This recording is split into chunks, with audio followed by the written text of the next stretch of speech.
Good evening.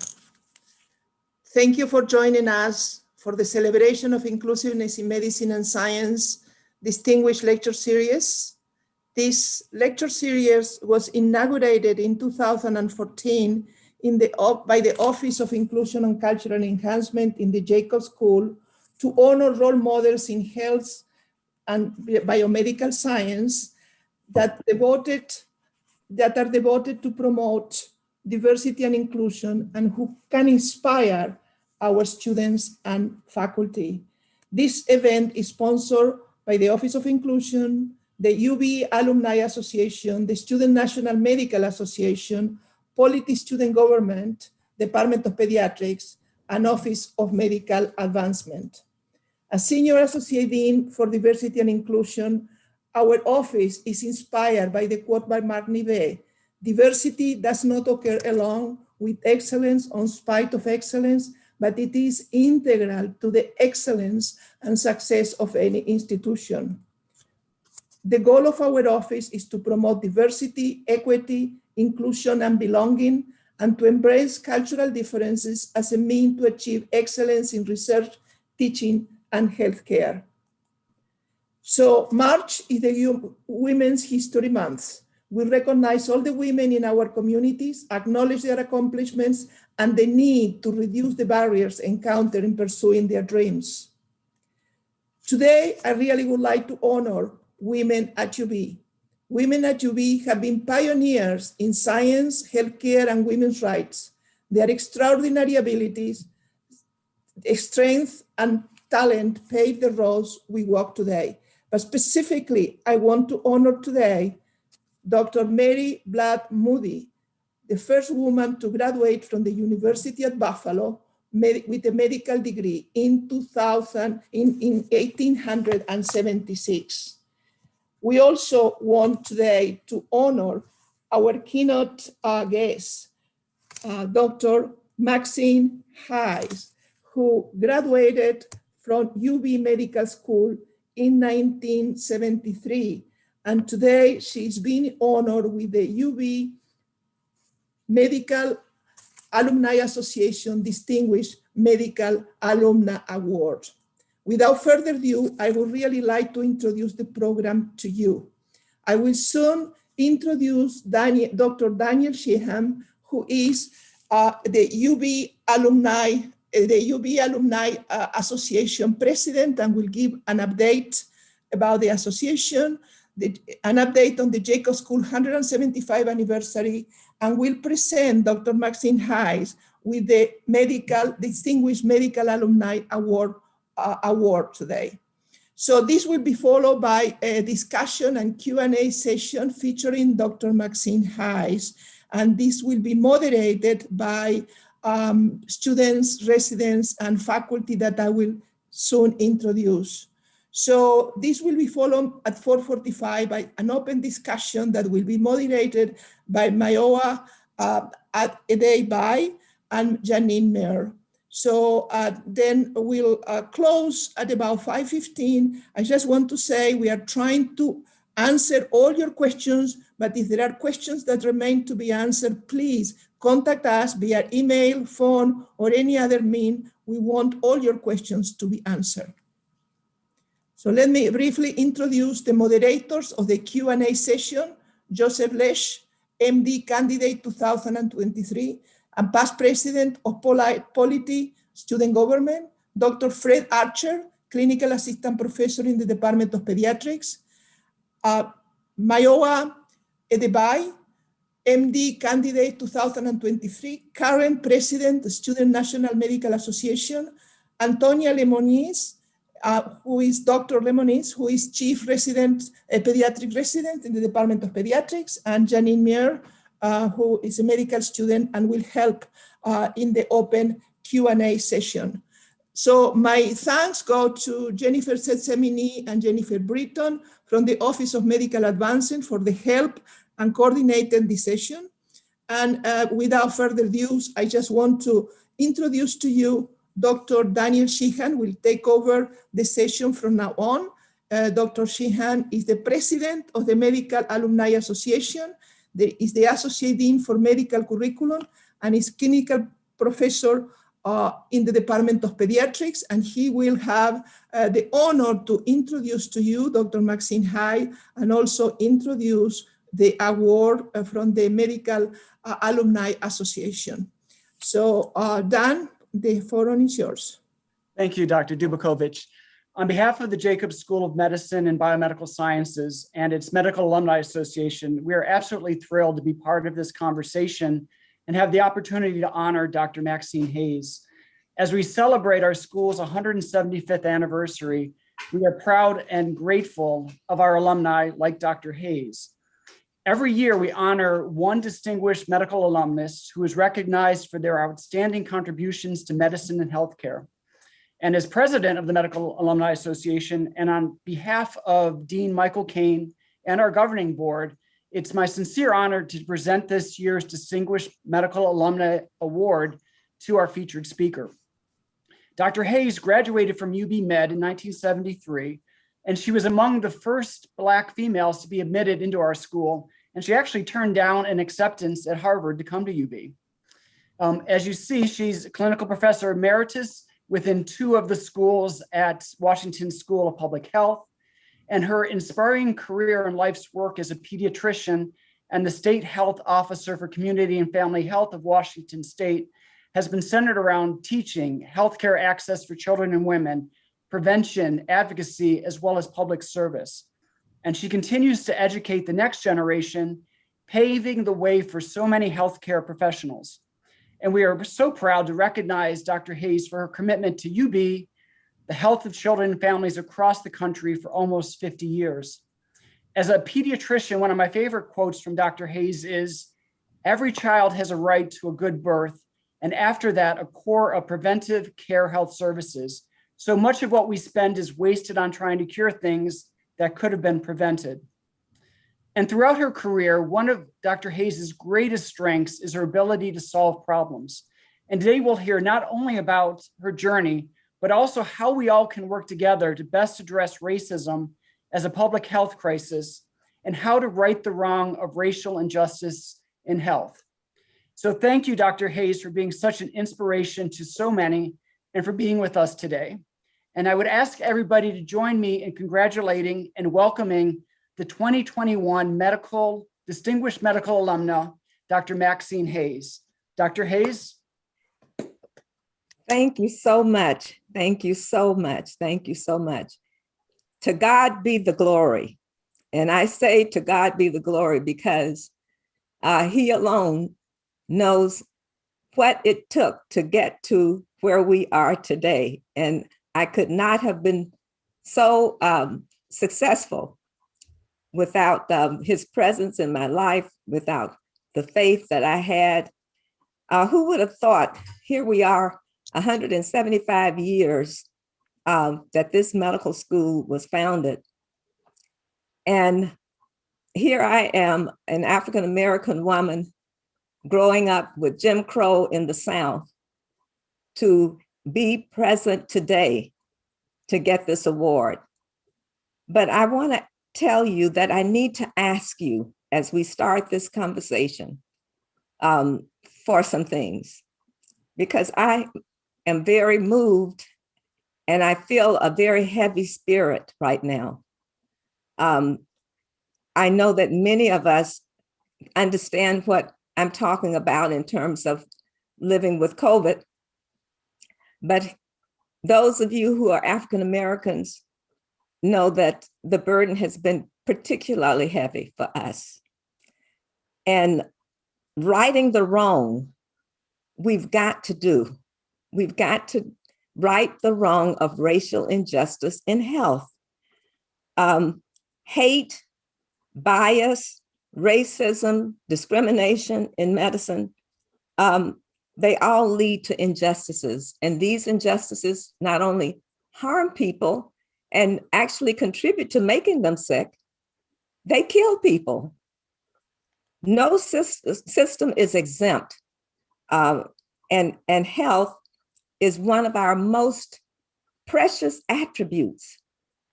If we don't have our health, very little can we do in this life and take advantage of all the civil liberties that are available to us if we don't have our health. And that's why Martin Luther King said, of all the injustices, it is the worst. It is, and it's shameful, and we should be doing everything that we can to ensure that everybody has access to health. And I picked the word very carefully. I didn't say health care, I said health. Health care is a part of health. But one thing I want to ask you to do for me is to, as health professionals, when we talk about health, let us do so with the broadest definition in mind. And that's WHO's definition. And it includes everything, not just physical health. And health is not to be equated with medicine. In fact, the things that determine our health are things that are outside of our jurisdiction and authority. Public health and community have already designated and have said that racism is at the core of just about everything that you could think of when it comes to our health. And that's a very heavy burden for me, especially I'm retired. I don't know how many years I will have left on this earth, but I'm asking you that when you leave today, that you will have a firm commitment to do whatever is necessary in our system. And we all of our systems are are guilty. And of course, we saw and we mourned how George Floyd left this world. And we can thank COVID-19, and this is a COVIDtude. I'm grateful that COVID-19 has given us the opportunity to address not only the injustices of our system, but also in health. Social policy is health policy. Transportation, zoning, education, the economy and economics, all of these are health. They influence health. Living wages, and not the minimum wage, but people need wages to really establish and support their families that are fair. I'm here as a woman, a mother. I'm here as a professional. And I want you to know that I am asking you, physician leaders, health professionals, to lend your voice, to be civically engaged. And Baldwin said, not everything faced can be changed, but nothing can be changed until it's faced. And we have an opportunity. COVID has given us an opportunity to face one of the largest challenges that we could ever have, and that is racism. It doesn't belong anywhere in our systems, and it certainly doesn't belong in health, which should be something everybody has access to. I ask that you remember and commit to everyone deserving the opportunity to be healthy. So that's really putting a lens of health equity on all that we do in health. So honor me by your commitment to do these things. That's my ask. And as we have this exchange and conversation and dialogue, just remember that you can make a difference. You can inspire. And already I commend you for the people that you pulled together to even launch this program. And so I really look forward to answering some of the dialogue questions and for pointing out the things that we should be doing and thinking about as we truly right the wrong in health of racism. Thank Dr. you, Hayes. Dr. Hayes. I just would like now to introduce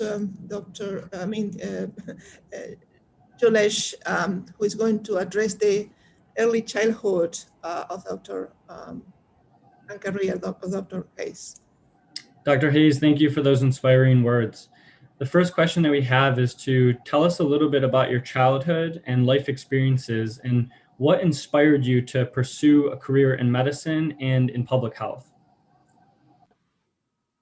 Well, first of all, I should tell you that the most important thing in my early development were my parents. They were extraordinary people.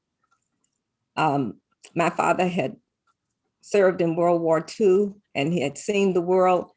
And we came from an environment that was far, far worse.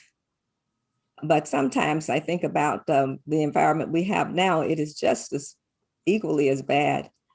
But when you live under Jim Crow, you need parents like the ones that I had, who had high expectations. My parents, my family, my community, and particularly my church, I have a very strong faith-based foundation. All the things that mattered, my parents provided. And my mother, especially, who had at age 42, because my father died, she had 5 children that she had to take care of. And before they got married, she had demanded that he educate her. She got her bachelor's degree when I was 10th grade in high school. And she got her master's degree when I was in medical school, not knowing that that investment in education was not only going to make a difference in our lives and what we could imagine we could be, but my mother is the reason why my children and my sister and her children are able to have a trajectory that's a lot healthier and more promising. So my early childhood makes a difference. And because of what I know personally, I'm dedicated to making sure that every child has a healthy childhood. It makes a difference. We may have just touched on this a little bit, but who was the most influential in your life growing up, and why were they influential to you personally and also professionally? Well, my mother, first of all, was definitely the hero in my home. And I remember my father, who, when he was alive, had such high expectations. I brought home all A's and was very proud of the fact that I had done so well academically. And he looked at my report card and looked at me and he said, "Do they not give A+ at your school?" So his expectations were extremely high, but so was that level of expectation existed in the community as well. And my sister, who is in the audience, is another one that I can testify that that made such a difference in her sector. We were people who, I guess some people would say that this notion of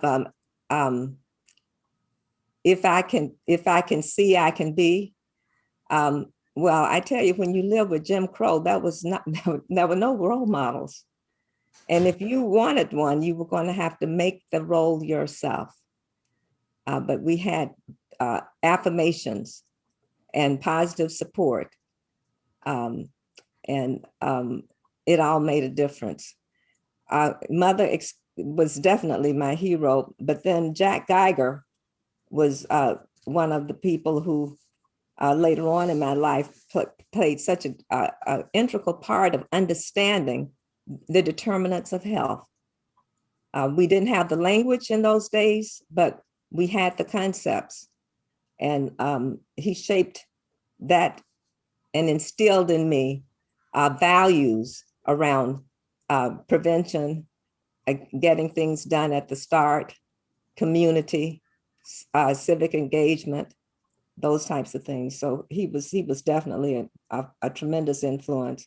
There were only 10 women in my medical school class. Women, of course, you know, are over half of the class now, but that was not the case when I was coming up. But Mary Allen Avery at Harvard was one of my role models. And so was Mary Cruz in Buffalo. She's now deceased, but a pediatrician. Thank you, Dr. Hayes. Please tell us a little bit about your medical school experiences and kind of what it was like when you were there. What were your favorite courses and who were your favorite professors? Well, I can tell you the very first thing I experienced in Buffalo was discrimination. I was the only one in the class that was from, I think I may have been the only one from out of state, but I know that none of my classmates were from the South. And they were New York State residents. And my biggest challenge in going to Buffalo was housing. I would find places that were near the school. And when I would show up, they would say, oh, there must be some mistake. It was clear that, you know, it was really, it was a big issue, a big barrier for me. And also because I got into medical school on the quota system after the 1968 riots, the death of Martin Luther King and Bobby Kennedy. This whole country was in an uproar. And I have to tell you, if I had graduated from Spelman College on time, I would not be here today as a physician. One year after those riots, things changed and doors were opened by force. Schools had to admit minorities. So I came in with 6 African Americans, 5 of us did graduate. There were only 10 women in my class. And here I was without housing. I had to live, which I eventually got a flat in the ghetto and take 3 buses into the school. Now, if you've ever been to Buffalo, especially in the winter, you know how hard that could be. So I had a lot of formidable types of challenges, as well as the unfriendly environment of the school. You know, when you come in as minorities, you're invisible, and the way you are treated. I've had, had some classmates that they all come in with, their biases and perceptions, and all of that adds in. But I was very focused on the studies, and I didn't let any of those things deter me. I was there for a purpose. And I chose Buffalo over Harvard because of Roswell Cancer Institute. I had not aspired to be a physician. I wanted to be a scientist. I was very curious, and my parents were very much in tune with that curiosity. And I was going to be one to find a cure for cancer. Cytotechnology was what I wanted to pursue. So Roswell was very appealing to me. That was the reason why I chose Roswell. I haven't regretted at all choosing Buffalo. And it was so wonderful to be able to work with some of my classmates. One in particular, I want to shout out to, that was Jim Marks, who was at the CDC. We worked together on so many different things after we left Buffalo. But I think I covered most of what you were asking. Yes, thank you, Dr. Hayes. I'd now like to welcome Dr. Fred Archer, who will ask our next group of questions so we can hear more about your career. Thank you.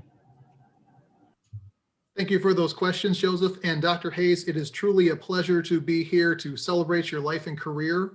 And I think I speak for everybody when I say your being here makes it possible for a lot of other people to follow in your footsteps. So thank you for that very much. Thank you. And so with that in mind, at what point in your career did you realize that working more in policy would serve your goals better than hands-on healthcare? What advice would you give to medical students or healthcare professionals early in their careers who have that same realization towards policy? Well, I want to make sure that that no one has isn't stymied by the policy direction, because policy is what you do. Mm-hmm. And so there are a lot of things about that word that may in fact intimidate, but it's not meant to be. The thing that really turned it around for me, because I've always, I love hands-on care, but the things that really turned it around for me was a question that someone asked me, and this was Jules Sugarman, who is the founding father of Head Start. And he was the secretary for the Department of Social and Health Services in Washington State. And had the Seattle Times had done a big article about some of the things that I was engaged in the Central District at Odessa Brown Children's Clinic in Seattle. And when he saw that article, he said, "Oh, this is the person we need to come to the state and do this, what she's doing in the Central District for all of our kids." Well, I was very happy at Odessa Brown. You know, when I got the call to come to Washington, Odessa Brown was the perfect place because it was founded on the model of community and migrant health centers, and again came out of the historical encounters well,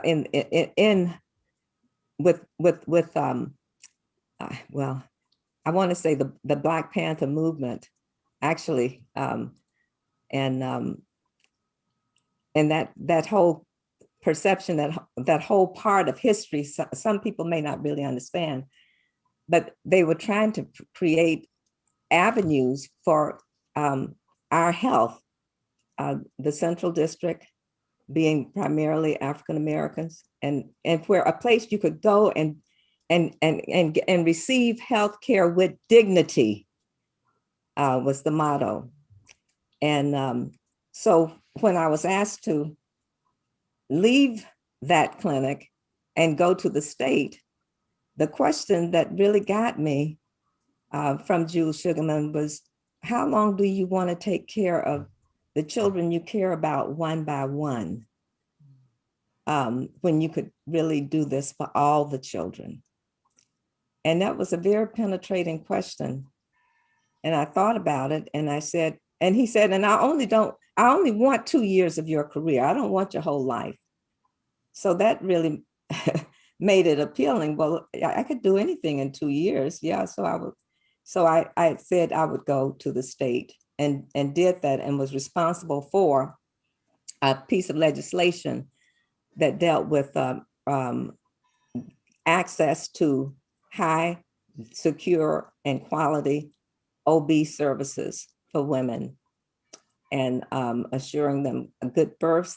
That was first steps, and then followed by policy legislation for children's health. So at any rate, that's what got me, because then I realized that there was a lot more that could be done by working with communities and advocates on the policy side, because a lot of the things that affect health and our trajectories and success is not necessarily on the medical side, the clinical side. It's on those medical things. Thank you very much for that, Dr. Hayes. Can you tell us a little bit more how to be an advocate for patients at the clinic or hospital level and about your career in medicine and public health? Is there any one accomplishment that you believe led to the greatest positive change for people in their health? Well, I take very good pride in putting to sleep Joe Campbell. Joe Campbell was something that even 5-year-olds recognize. And I tell you, one of the highlights of my public health career was to, if you were to ask any child today about Joe Campbell, they wouldn't know who that you were talking about, which is good. I mean, the billboards came down. I think that it was one of those moments in public health that you could see immediately the impact of that. So that's one of the things that I definitely take some pride in.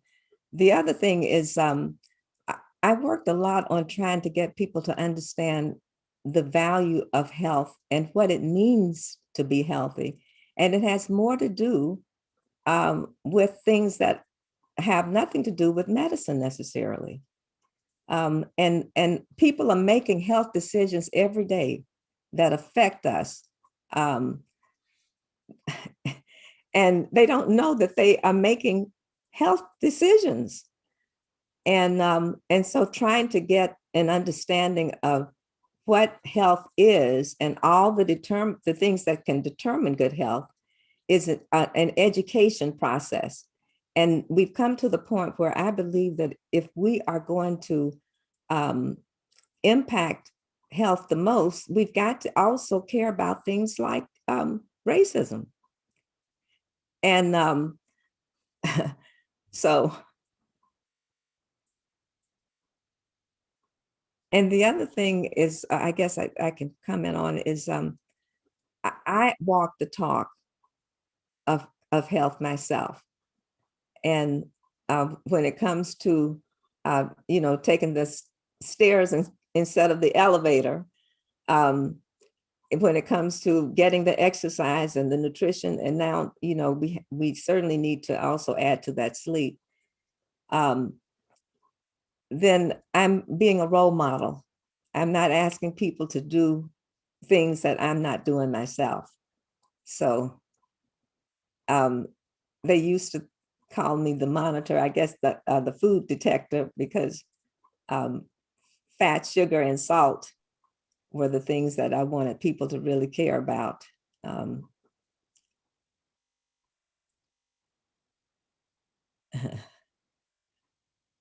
thank you very much for walking the talk on that, Dr. Hayes. Because we need someone to show us the right way to do things. It is now my pleasure to introduce one of our first-year medical students, Maiwa Adebiyi, who will ask us right now for your thoughts on social injustice and changes in medicine. Mm-hmm. Thank you. Thank you for your questions, Dr. Archer, and also for your answers, Dr. Hayes. And now for my first question for you. So Dr. Hayes is very attuned to health policy and politics and used it to her advantage to write grant proposals to open her clinics under her urban health initiatives.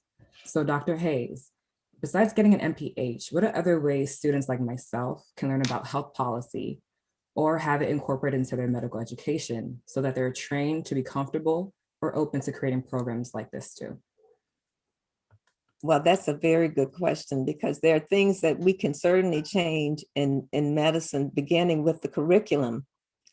I think and I want to start there because the curriculum in medical education has got to be brought into the 21st century, and really our health professionals, and I'm specifically using a broader term.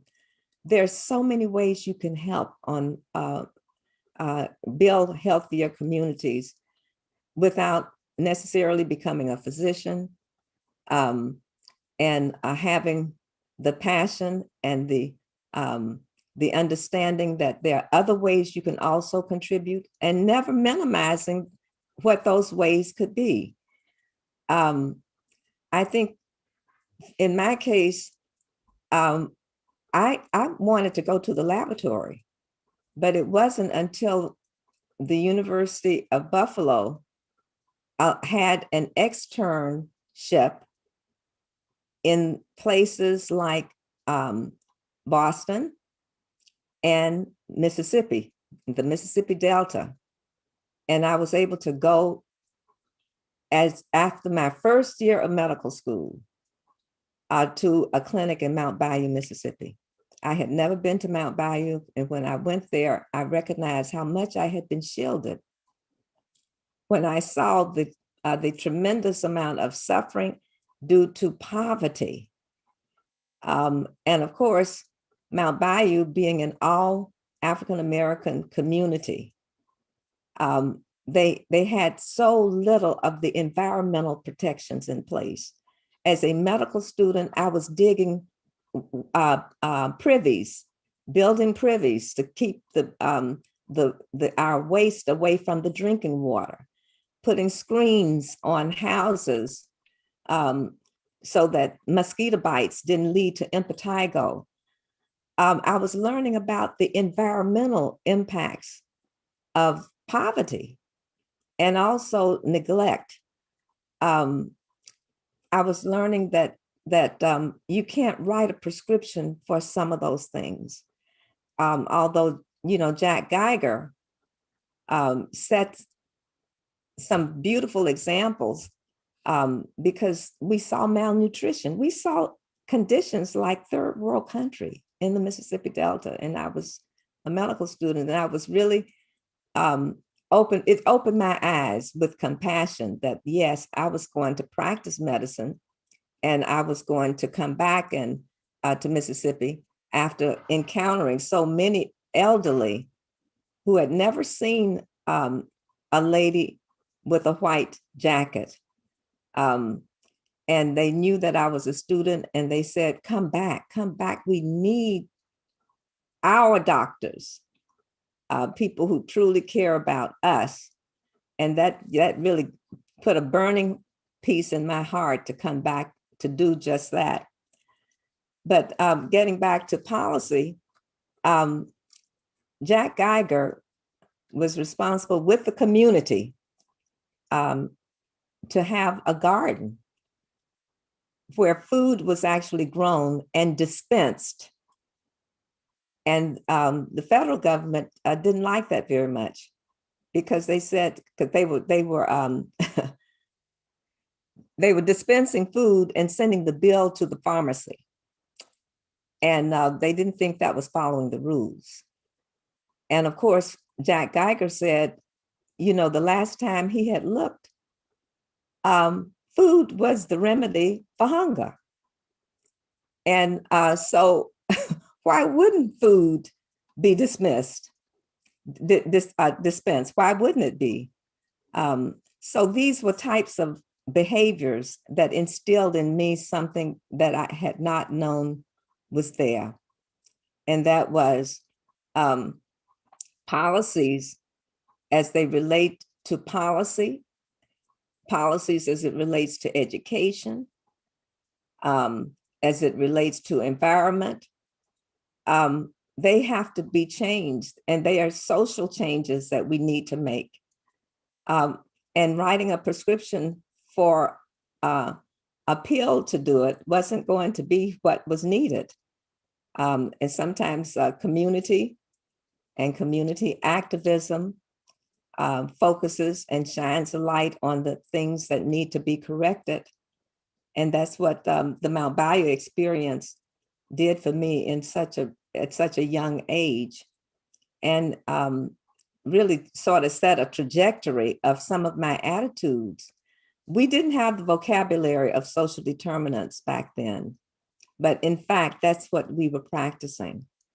And getting the cooperation of many people to change some of the laws, but also to change some of the practices, because a lot of policies are not laws necessarily, but the behaviors, the practices become policy. The way people do things, what you do is policy. And if you really want to find out what policy is about, look at the budget, because budgets tell you more about what people are really doing with money. And that's where the policy resides. And that's why we have to adjust our understanding of what policy is, because social policy is also health policy. And anything that we do on that social policy side is going to contribute to health, good or bad. Thank you for that insight, Dr. Hayes.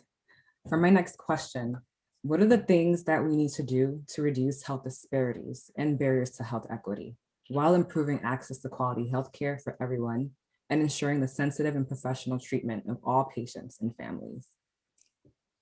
That is the crux. And that was one of my asks at the beginning of these interview questions.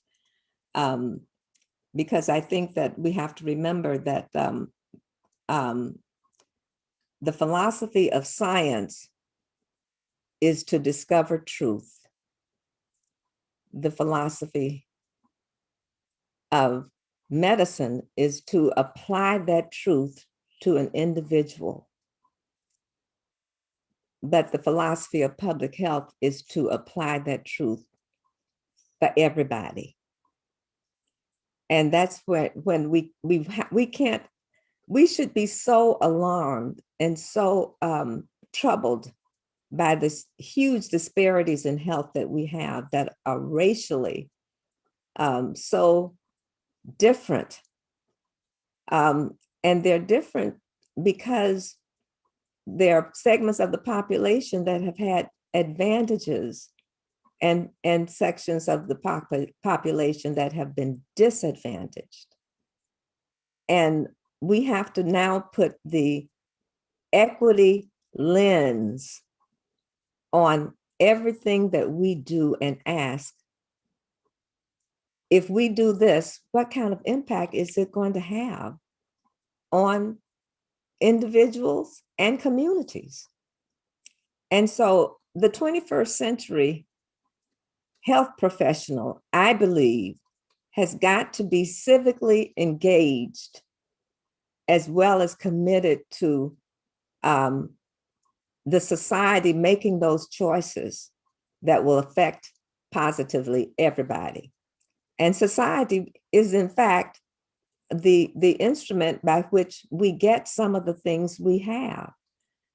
And that's why I think that the one big thing that physicians and all health professionals can do is to help people understand the broader definition of what health is. Because when they understand that, then there will be an understanding of what we have to give up or prioritize. And that's the opportunity that I see COVID-19 has given us.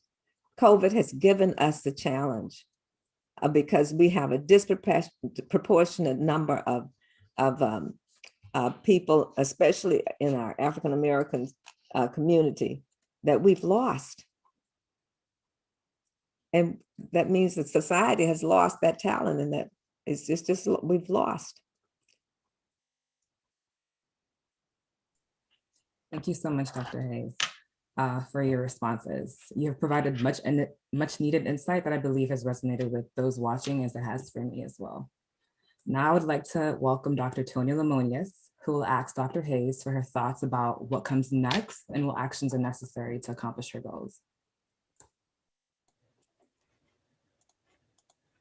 Thank you, Dr. Hayes. It has been so amazing hearing your dedication to improving health and increasing health equity across communities. So my first question is, how do we encourage physicians of color to go back to communities that need service and finding different ways that they can serve, even at the health policy level or just at that level of helping their communities? Well, that's something that I actually played around with when I was in Mississippi. It struck me that so much of what I saw in Mount Bayou had, they were saying come back. Don't go away and forget us. And that promise I kept because on leaving the medical school and then going into pediatrics, I could see the connections. And I also recognized that because I had come into medicine by the quota system, that there were going to be more African Americans who would have the opportunity to go to medical school. And my question was, how many of those are physicians, are people from Mississippi? So actually, with the help of one of my mentors, Aaron Shirley, I started a recruitment plan, contacting those. And actually, do you know that we all did go back to Mississippi? Many were specializing in certain things. And of course, I built that clinic. I wrote the proposal for it when I was getting my master's in public health at Harvard, and was able to go back with Farmers Home loan money to build the clinic. And it's still there, serving the underserved.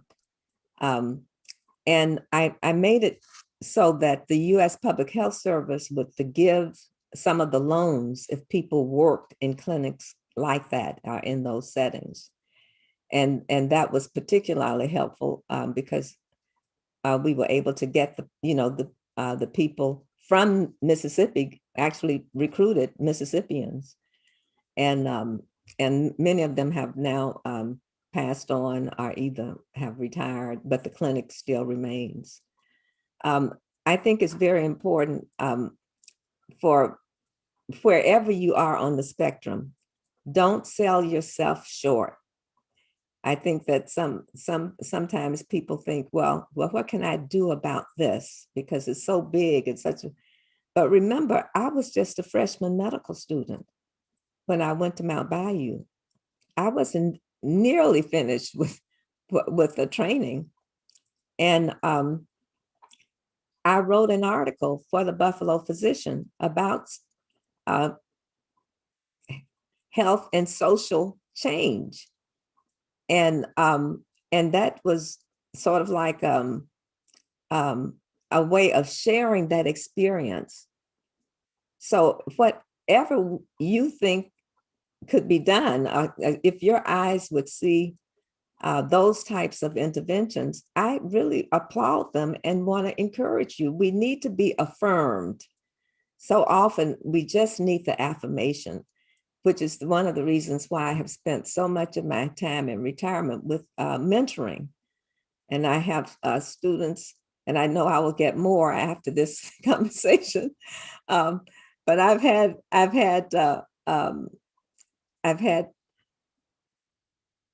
students that are experiencing what you're experiencing. That's why I think having the students, staff, and the residents and interns all working together is so beautiful. It's a wonderful example. But don't sell yourself short, because how you see the world. I had an incident that I experienced in the Washington State, and that is the medical students wanted the curriculum to reflect contributions African Americans have made to medicine.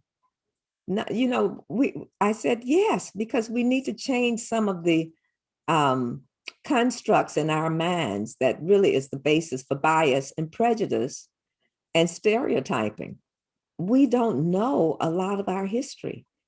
And I think if we had that understanding of who we are and what we have contributed, there are a lot of hidden figures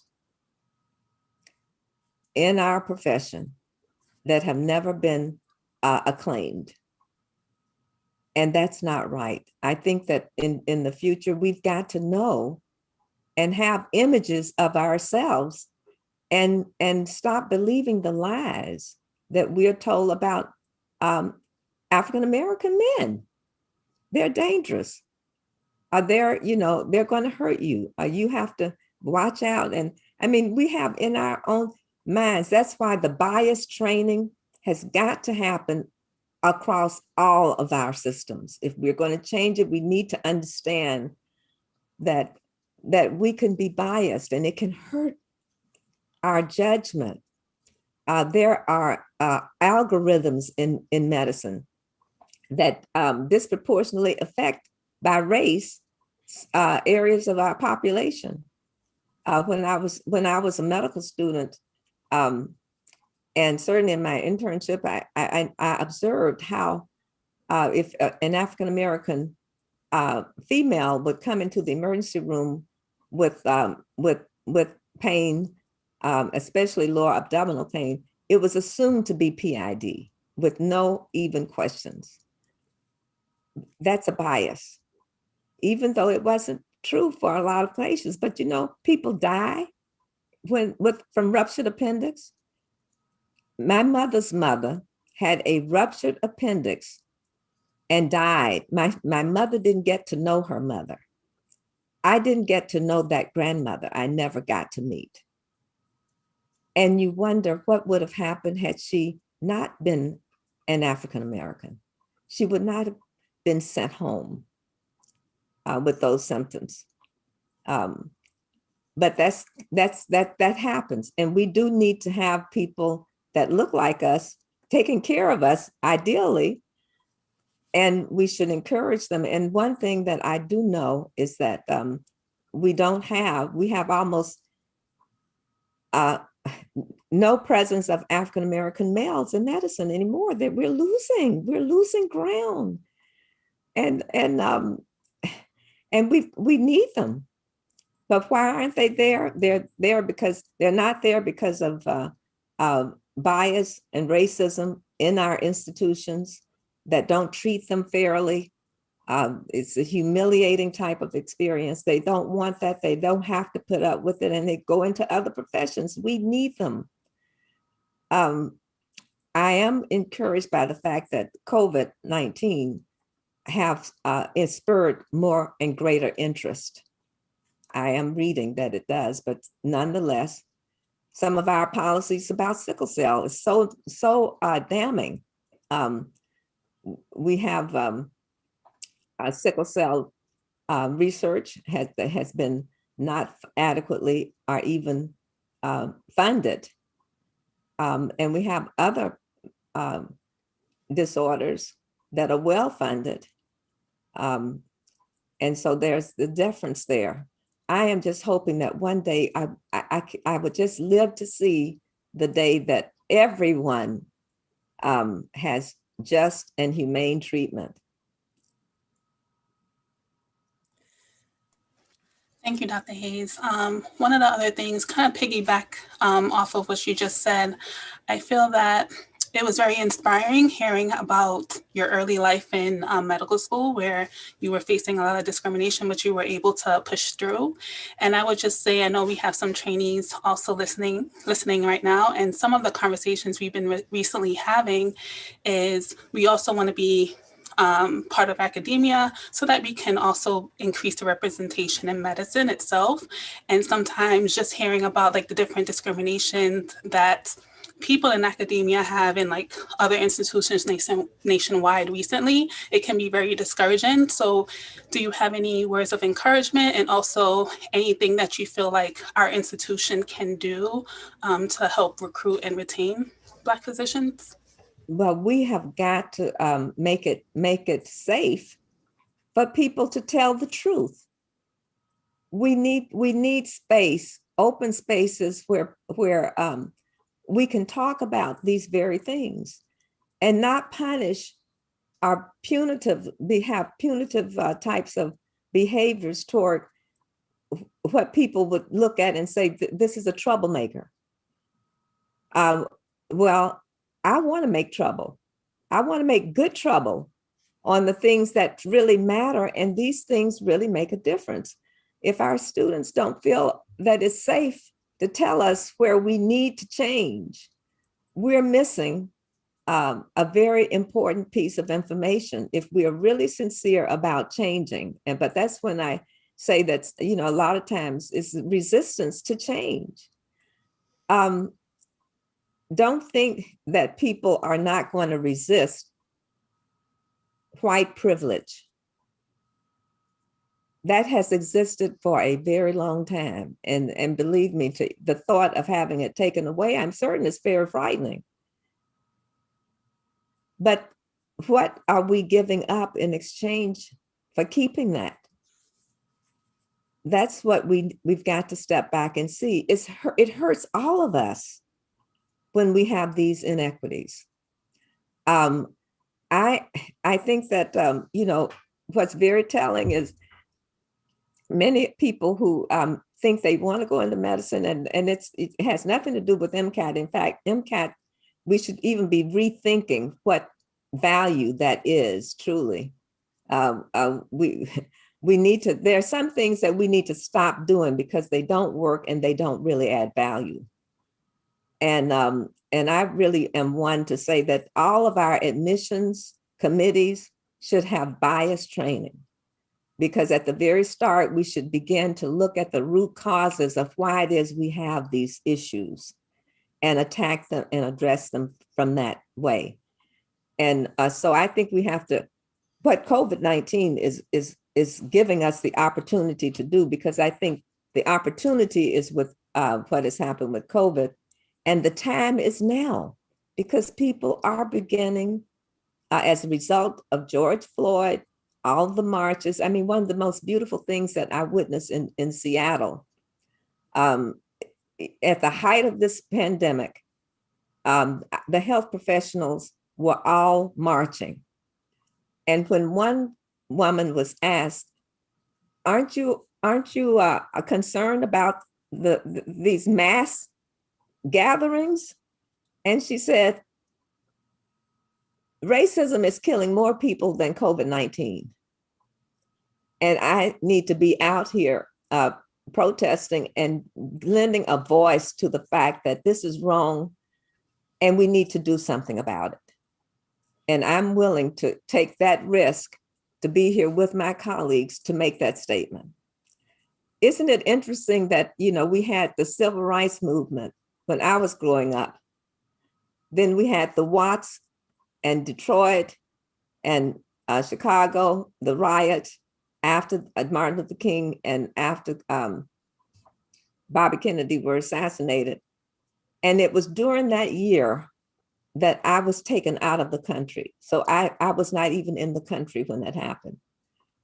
If I had graduated on time, I was a Merrill Scholar, so I studied at the University of Vienna in Austria. If I had graduated on time, I would not have been in medical school. My classmates would have given anything, because I was a biology major, to have gone to medical school. But they didn't have that chance. And you know what? I considered it such a blessing. And I considered that I would always be in the service, trying to improve policy, to impact the greater good, to impact the greater good. So that was the reason why I got that opportunity. I felt that, you know, it was a God-given opportunity to me, and it was for a reason. We live our lives with purpose. Every one of us has a story to tell. Today, you've heard about my story, but you will have your stories too. You will have your stories too. My sister has her story, and she's in the corporate part of energy, the energy system, and she has been a pioneer in that area. We all have something that we can be pioneers in, something that we were uniquely given by our Creator.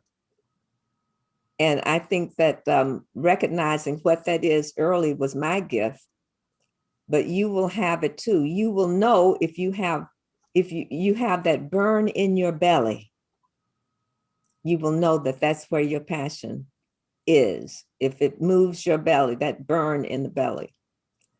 And there's so many ways that you can now help improve the health, understanding what health is. The next challenge that we will have will be mental health issues as a result of this pandemic. It will be a pandemic in itself, and we had better be prepared for it.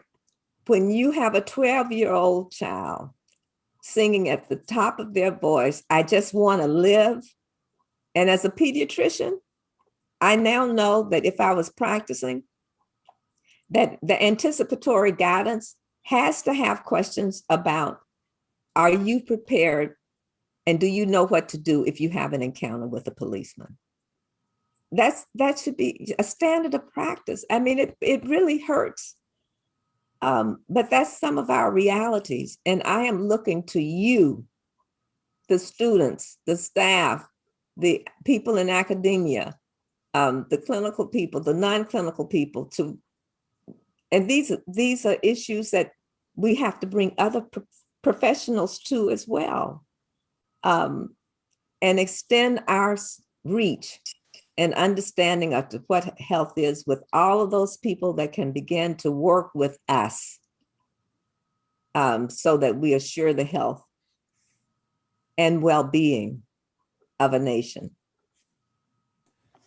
Thank you so much, Dr. Hayes. Your words definitely resonated with me, and I'm sure everyone.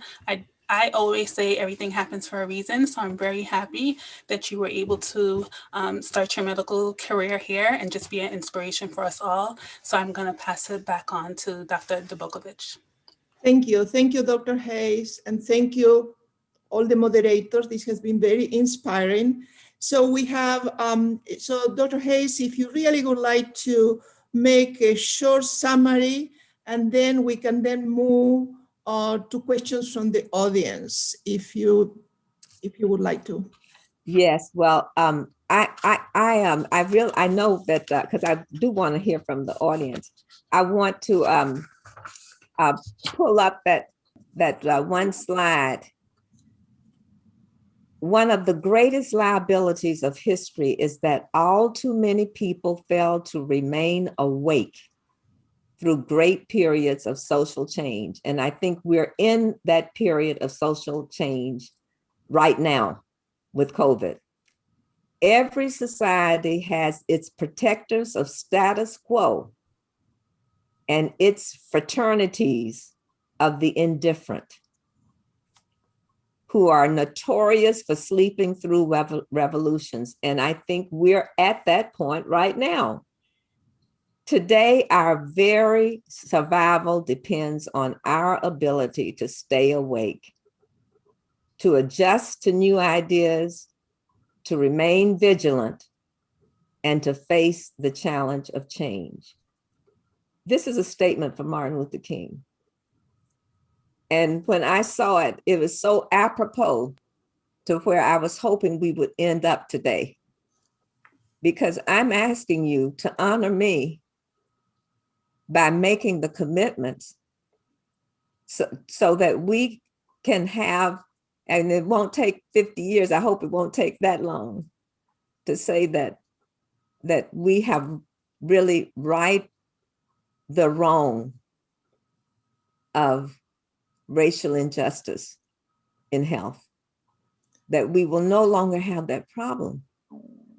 But it's going to take the next generation of health professionals working together to do that. And I'm so proud of you, my alma mater, for stepping out and recognizing that you can do this. I like the boldness of Buffalo. Be bold, be creative, don't be afraid to take those steps. I'm asking you, that's the greatest way that you can honor what I have done in my life through God's grace. And I thank him for it. And I thank you for it. And I am very much anxious to hear from the audience. Thank you. Thank you, Dr. Hayes, for this remarkable answers and questions that you pose. So I'm going to give the stage to Mayoa Deyabe and Janine Muir, who are going to take questions from the audience and also read the questions from the chat. Stage is yours. Hello, everyone. Thank you again, Dr. Hayes, for doing this and sharing your knowledge and wisdom. It's really an honor to hear about your life and your achievements. First, I want to address Dr. Glick's question in the chat. I do see you are still here, Dr. Glick. Do you want to address it yourself and ask directly, or I can read it for you? I'd be glad to. Thank you very much. Dr. Hayes, congratulations. Thank you. So UB is making great strides in reaching out to grade school kids to get them interested in STEM, keep them headed towards college. You know, the UB admissions committee for the School of Medicine has, I think, tripled the amount of underrepresented minorities in the last 4 years. They're doing a great job, and the curriculum committee is doing a great job keeping these kids learned and competitive, and they finish just like every one of all their other classmates. Some of them pick primary care, some of them pick general surgery or obstetrics and other primary care subjects. But somewhere after they leave school here and during their residency, you know, 80 to 90% of our residents now do fellowships. And somehow on that journey, they wind up going into subspecialties. They don't stay in primary care. They don't necessarily return to the communities that need them the most.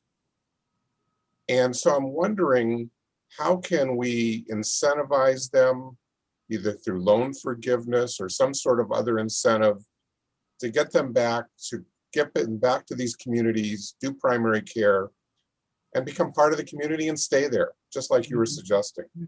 It's a huge problem because we've only solved the beginning of the pipeline and we have to finish it at the end now. And it's a great challenge for us, especially on the faculty. You know, we can't recruit faculty members that look like our students because they don't stay in academics either. They're out in subspecialties and they're incentivized by different things that incentivize some of us. So what are your thoughts on that? And how can we make some really policy changes that are going to affect this for the next generation? Well, I think those are very, very valuable observations. And I would make this, you know, the U.S. Public Health Service was the incentivizer for getting those Mississippi docs back. And I don't know if those loan those types of incentives would still work, but I would think it would, because medical school is so expensive. And a lot of them are in debt, which is one of the reasons why they may choose to go other places rather than, you know, going back to their communities. But then too, we have to ask them, and has there been any attempt to find the answers from their perspective as to what it would take? I remember a series of articles when we were looking at underserved areas. And I think that the migrant and community health centers are the model. If you can get spouses interested, and spouses, because they play an important part of the decision, the final decision. And is there, you know, are they going to remote places where there's not the social enrichment, or the educational opportunities, a whole bunch of other, you know, desires. But I do think you have to ask and get some input from spouses too.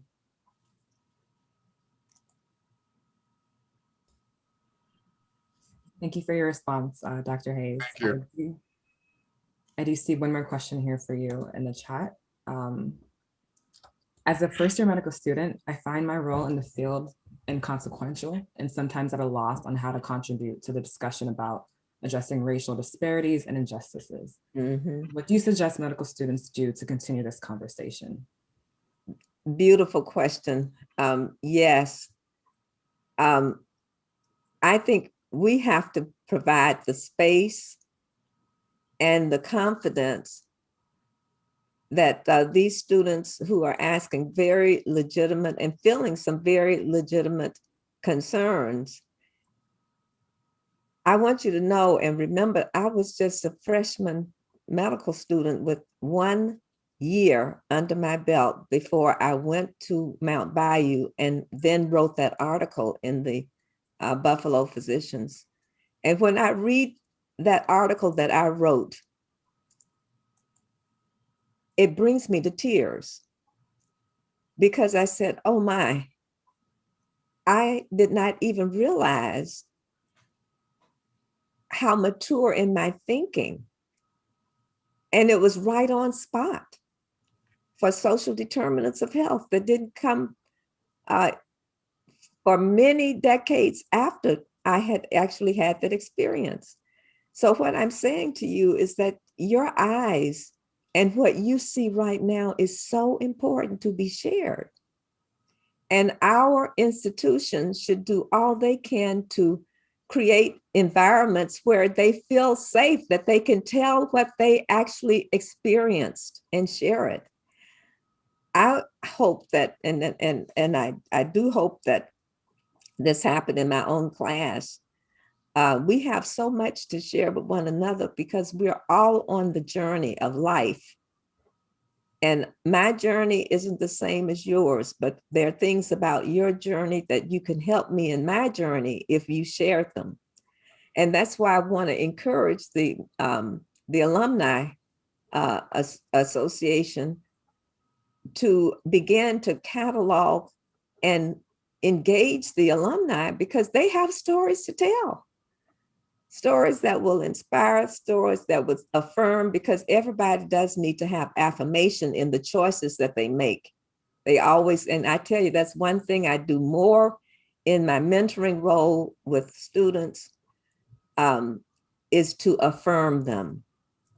Affirm. I was so fortunate to have the affirming when I was growing up in Mississippi with Jim Crow of so many people in our church, in our education. I was affirmed. I really never really doubted that I could do just about anything. And then to have had an opportunity to study abroad, which was something that Charles Merrill of Merrill Lynch wanted African Americans to experience as much as white families, to go and see the world, to know that there were other possibilities and that the world wasn't like the United States. In the world, in fact, we think our country is so wonderful. It is a wonderful country, but I'm gonna tell you, there are a lot of other countries that are doing some more things that are a lot smarter than we are making choices. We have a lot to learn from one another in this world. But I really want to celebrate the younger you are, you have eyes that can see things that at my age, I would be maybe more skeptical about. That's what happens with it as you age. And that's why I try to keep young people around me so that I can keep that enthusiasm. So, and medical school is expensive. It is expensive. And it was expensive when I went. And it's even more so now. It's almost becoming like it was years ago, and it was a profession for the elite. We can't allow that. We really, we can't allow that. But there are many areas in public health to be considered as well. Environmental health being one of them. I'm gonna shout that out. And we do need, with the climate change, we're going to need a lot of people in areas like that.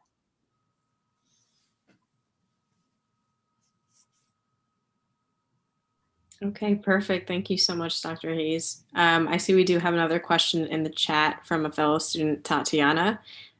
She asks, what suggestions do you have for creating a positive learning environment for underrepresented minority students who may face bias and discrimination from faculty?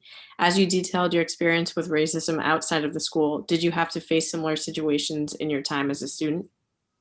Oh, yes.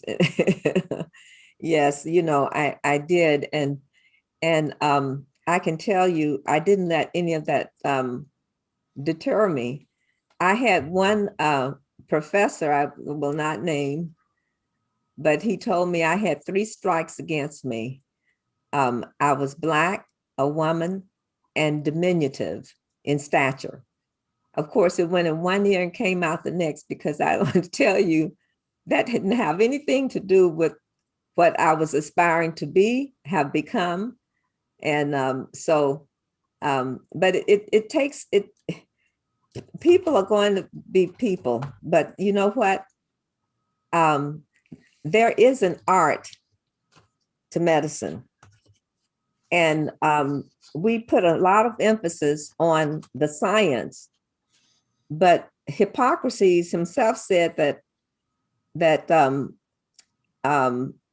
wherever the art of medicine is loved, there is also a love of humanity. So there is a part of medicine that we should be championing as much as the science side that we're underutilizing, because it has value. It has tremendous value in how we see each other and how we view one another. I had a classmate, one of my classmates, who has since passed on, but I had the pleasure of him telling me something about what you are alluding to in this question. And that is, we were both interviewing a patient, and he said, I want you to know what you did for me that you probably don't even remember, because we both were interviewing this patient. And before you started your interview, you asked the patient for permission. And he said that he had never seen that in anyone. It is a place of humility. And we give dignity to the people that we serve when we recognize that we are human to human. And the humanity should come out in what we do, in what we say, in what we think. As physicians, as much as the science, is not the technical knowledge that is needed for a lot of the ills we are having to heal. And racism is one of them. Our Asian friends are now, being blamed and lashing out. I mean, this is a condition of the heart. And so this is hard work. And if we applied more of what we do to the art of medicine, maybe we will get better results, because it requires a different spirit. It requires a different spirit. And that's the spirit we need now for us to heal. There are stages that we will have to go through. I mean, I think, acknowledgement, and then mourning, the grief, repentance and forgiveness, and reparations being one of them. The stages. We're not ready for it yet, but I just hope in my lifetime, and I don't know how long I'll be on this earth, that I will witness it, because that's what it's going to take. And by the grace of God, He's the only one that can change hearts. Our prayers will count for something. Thank you so much for your response, Dr. Hayes. We do have a couple more questions that are coming into the chat. I would like to call on Femi to kindly unmute their mic and ask their question. It is a bit lengthy here. I want to make sure I'm addressing all you have to ask here.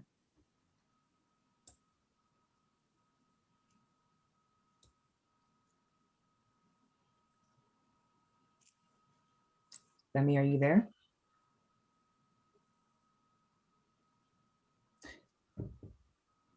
Okay, I'm gonna go ahead and just kind of summarize this question. It's basically about the financial burden that can amount from the cost of attending school, Dr. Hayes.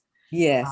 So do you think that there may be a benefit from a service that might address mental health and serve as a sort of a buffer against this, just to address that mental health aspect? I'm sorry, I didn't get that now. I'm sorry. What's the question again? Do you think that there might be a benefit from a service like mental health services that might address the mental well-being to serve as a sort of a buffer against this? Oh, definitely. I would say yes.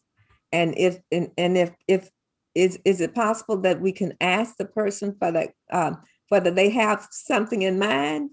Because we want to, I don't know. Because I just wonder whether there is a suggested or something that they know or think about that they'd like to share it, because I'd like to hear more about it myself, but I'm in agreement. They have written in the chat, they are at work right now. Oh, I see. Yeah. Okay. Well, it's a good question, and because we are going to have a tremendous amount of work on the mental health side, and we don't really have a mental health system that's working in this country. You know, that's why we have a lot of homelessness in our communities. It's the default of not having a mental health system that's working. And a country this wealthy, we should be able to at least do the essential things. And it doesn't seem as if we have the right focus.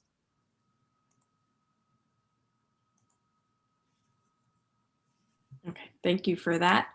We do have another question from another fellow student. Tiffany, do you want to ask your question? Yes. So thank you so much, Dr. Hayes, for sharing your story. I find it very inspiring, and I'm sure everyone else does too. So my question pertains to, I guess, dealing with the indifferent folks that were addressed during in Dr. King's quote.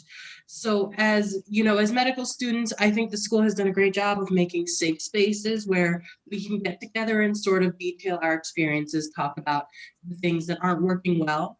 But I find that those tend to be groups of people who experience the same things as I do, and we end up echoing each other. And it never really goes beyond that point.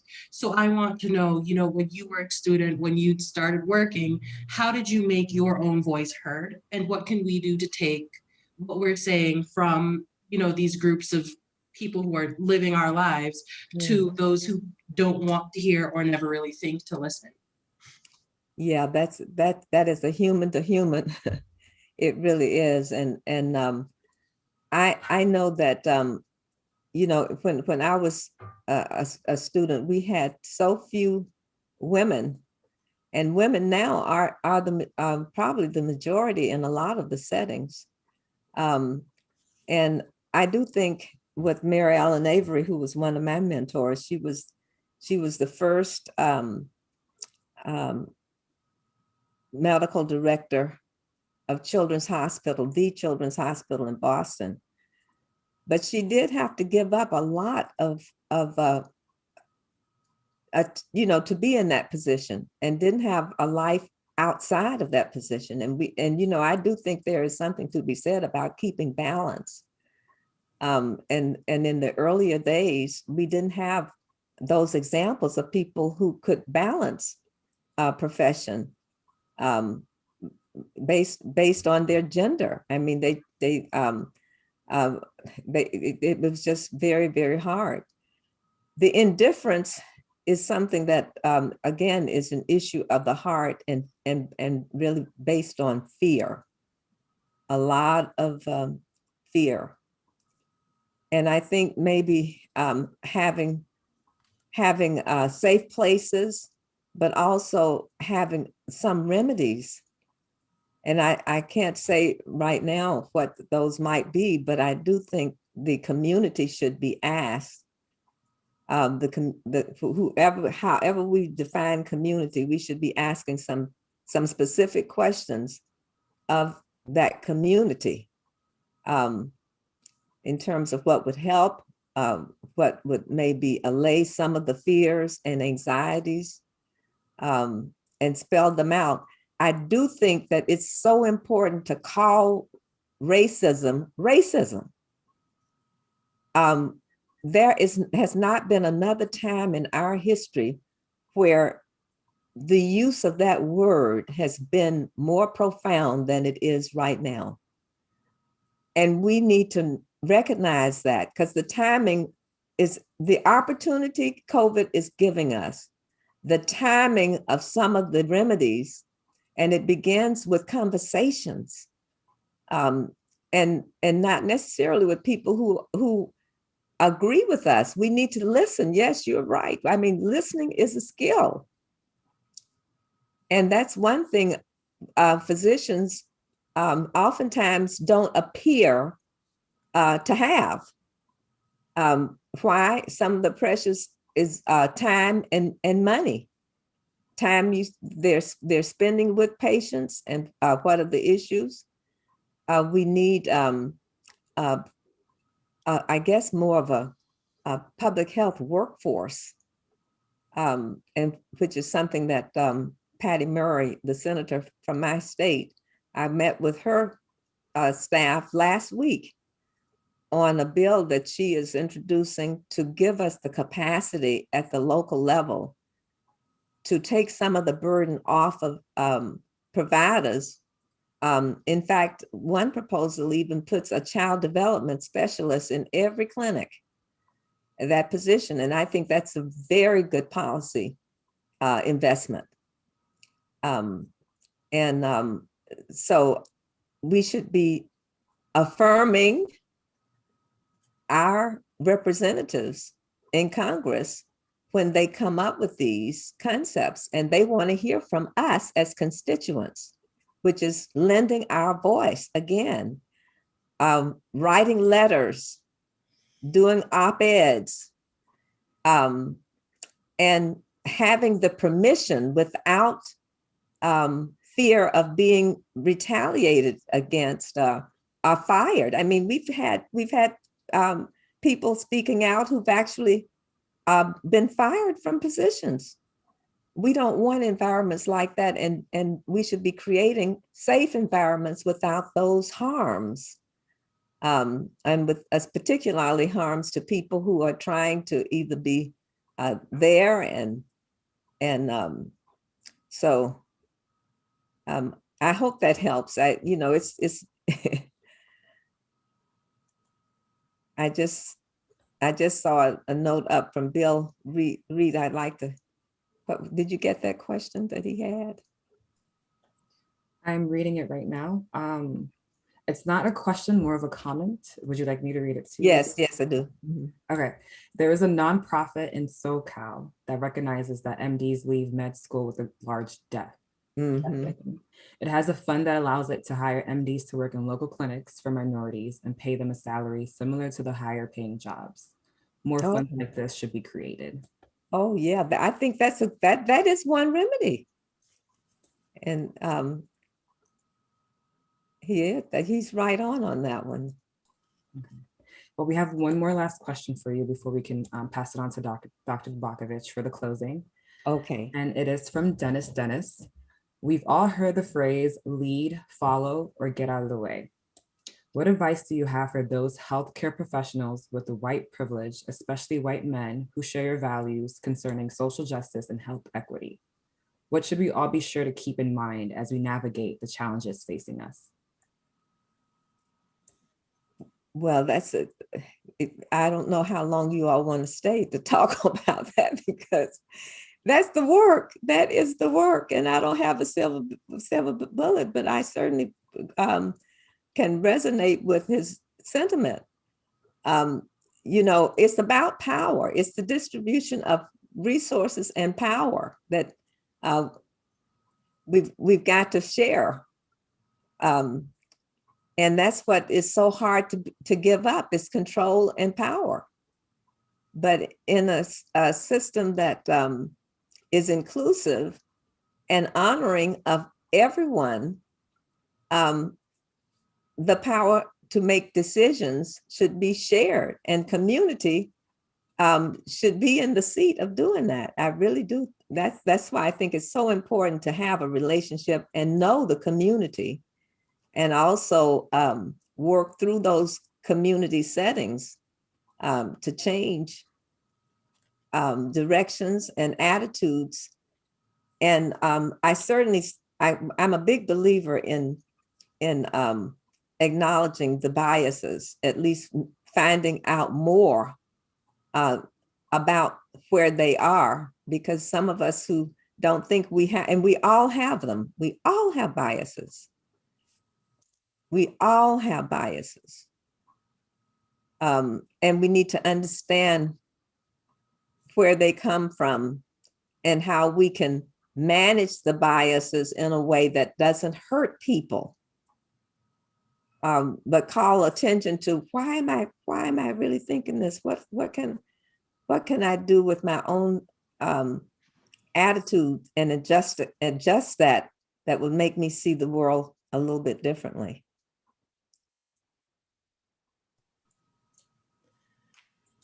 Thank you very much, Dr. Hayes. This has been an inspiring responses, inspiring discussion, and I want to congratulate you again for receiving the Medical Alumni Association Distinguished Alumni Award. I just want to also thank the moderators and all the participants and the questions for this inspiring evening, talking to Dr. Hayes. So good night and thank you to all. Again, if you have some more questions, please don't hesitate to reach us and we will answer your questions. So Dr. Hayes, any final thoughts or? Well, thank you so much. I thank everyone in the audience and all of their feedback, that they will honor me by committing to this work. And I tell you, you are the chosen ones. You're the chosen ones. And I think you're chosen because you actually have what it takes to begin us on a different path. And so.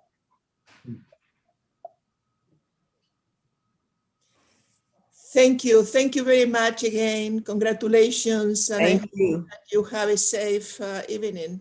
Thank you, everyone. Thank you, everybody. You.